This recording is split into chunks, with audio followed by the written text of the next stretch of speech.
Welcome guys. If you've been keeping up, you will notice this is like the third or the fourth video we'll be making on how to make a suit. So we're cutting the sleeve of the suit now. So I'll be cutting the sleeve of a suit and I'll be explaining it. The first is to take our suit cap measurement. Our suit cap measurement is like the round armhole of the suit, and we'll be working with 6.5 inches. Now from your shoulder to your elbow, that is 13.5 inches for the client we'll be working with. But since we'll be using half inch for the stitching, so we'll be measuring 14 inches instead. So from the tip of the pattern paper, I'll be marking 14 inches on both sides, and I'll be cutting off. The suit sleeve is actually a two-piece sleeve. What I mean by two-piece sleeve is you join two pieces together to create the sleeve of a suit. Unlike your regular shirt sleeve that has just one piece, when you finish cutting, you just attach it to the bodice of a shirt. But for the suit, you actually join two pieces together to create the sleeve before even attaching it to the chest. Now for our sleeve length is 24 and a half. So I'll be taking 25 inches. So I'll be taking 25 inches. So and that's that. So I'll be taking 25 inches because half inch will also be used for our stitching. That's joining the sleeve to the shoulder of the bodice. So I'll be joining both points I took now with a straight line. And then after that, I'll be taking the bending. The bending is what we actually be folded inwards inside the sleeve, and that is based on what you prefer to fold. For me, I prefer 2 inches. So you measure 2 inches from that sleeve length line, and you join both points together. The wrist of a sleeve is not actually straight, but we'll come to that later. But for now, we've succeeded in creating all our vertical measurements. After taking all our vertical lines, we'll start with our horizontal lines. So I'll take half inch upwards, and I'm doing this because no horizontal line is actually straight. They're all curves. So from that half inch point on the elbow line, I will join a straight line to the wrist line, and I'll be joining that elbow point also to the suit cap position. So that is the horizontal line. So as you can see, the horizontal line is a bit of a C-shaped line, not actually a straight line. So our horizontal lines are mainly curves and our vertical lines are mainly straight. So I'll be using the curves to join both lines together, and that will be that. So from that line, I'll be getting the other line. Like I said, the suit sleeve comprises of two pieces, the bigger piece and the small piece. The small piece is 3 inches bigger than the big piece is 3 inches bigger than the smaller piece. So the first thing I'll be doing now will be to use a marker to thicken out the initial horizontal line I took just now.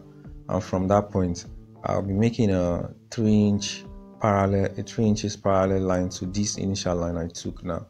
So it's just pretty straightforward. I'll just take 3 inches points at different positions, and I'll just join all points with a line, and that line will actually be parallel to this initial horizontal line I took just now. And I'm doing this just to make sure my definite difference between the bigger piece and the smaller piece is constant all through. That is the 3 inches mark. So I'll be joining all lines to get my parallel line to this initial line.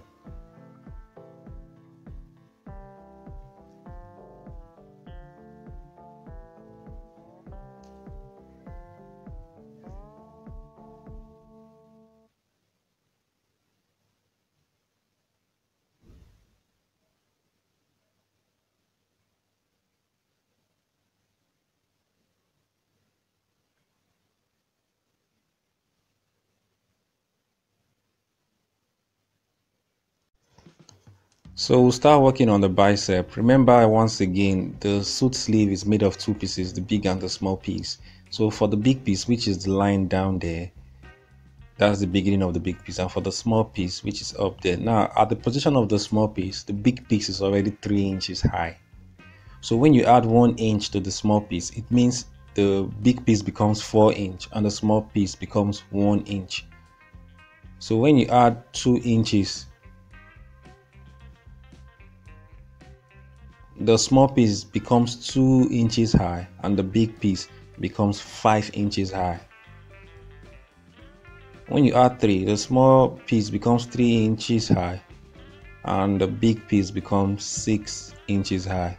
When you add 4, you know the math, so you just keep doing it like that. Then when you add 5, it becomes 5, 8.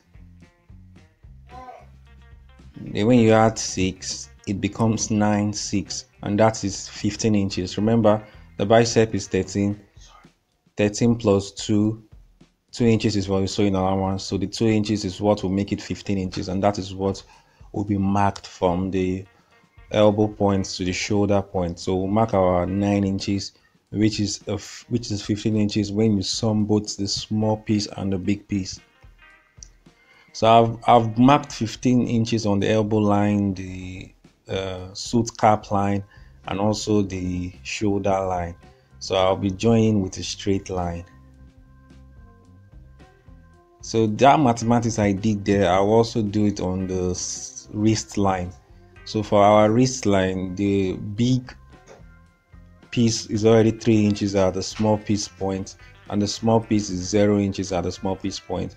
So when you add 1 to the small piece, the big piece become 4 and the small piece becomes 1. But from our mathematics, we'll be adding 7.5 for the big piece and 4.5 for the small piece, because the addition of both will give you 12, since we need 10 for our wrist and 2 for the sewing allowance.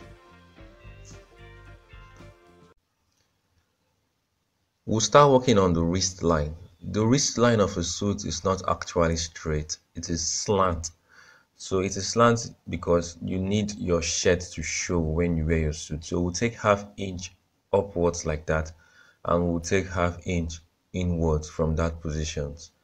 So from both positions, we'll join a straight line to join the 2 extended ½ inches position, and that straight line will actually be our new sleeve wrist line.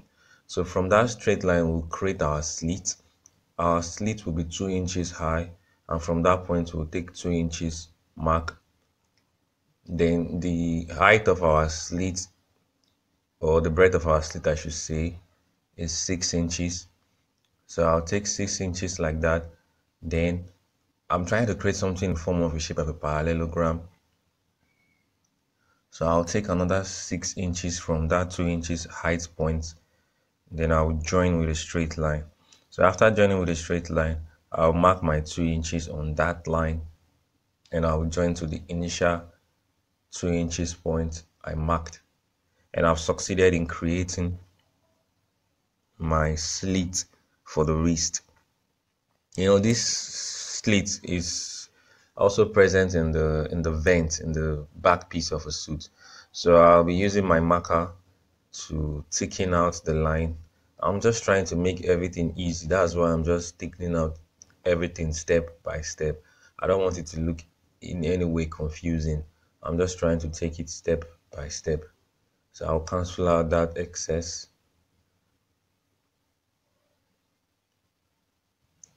So we've actually finished working on our wrist. So I'll be extending it straight to the elbow. The elbow to the shoulder is actually where the bicep works. So now we'll face the next step, and that will be the suit cap. We're working on the suit cap, and I'll be explaining why. The first thing, I'll take 1 inch inwards because of the differential of a curve I want to make. I want one to be wider than the other. So I'll take 1 inch inwards, and I'll be explaining what we'll be doing with that line now.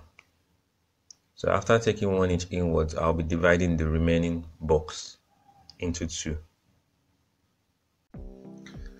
To get our curve of our suit cap, we'll start by taking ½ inch upwards there. So after taking ½ inch upwards, we've actually altered the measurement of the suit. So we'll be extending that ½ inch we took upwards on the other side, and that will cancel each other. So everything is back to normal. So that point we took upward will be joining the other point like that with a curve. But to start drawing our curve, we'll start from the left center point of the suit cap to the top of the half point. So I'll be making a curve from that point straight up like that, and that will be the first curve we'll be making for our suit cap. As you can see, the circular shape of the suit cap is not your everyday regular circular shape, because the shape of your suit sleeve attached to your bodice is not the regular shape of a shirt attached to a sleeve. A shirt attached to a sleeve is like the extended part of a sleeve, but for a suit, it is like the attached part of a suit.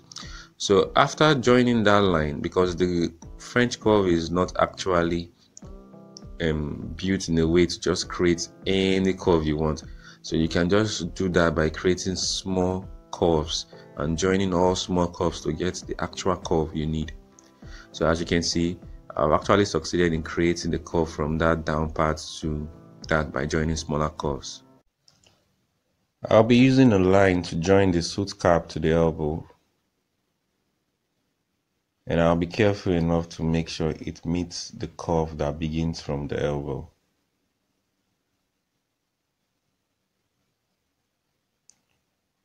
So after that, I've successfully created the whole sleeve shape, and I'll just go into thickening my lines. So the first thing I want to do is to thicken out the smaller piece of the suit sleeve. So after joining this line, I would have succeeded in creating the smaller piece of the suit sleeve. So as you can see, this is the smaller part of the suit sleeve. The bigger part of the suit sleeve will be 3 inches wider than this smaller part, and I'll be thickening that out also. So I'll be thickening the suit cap first,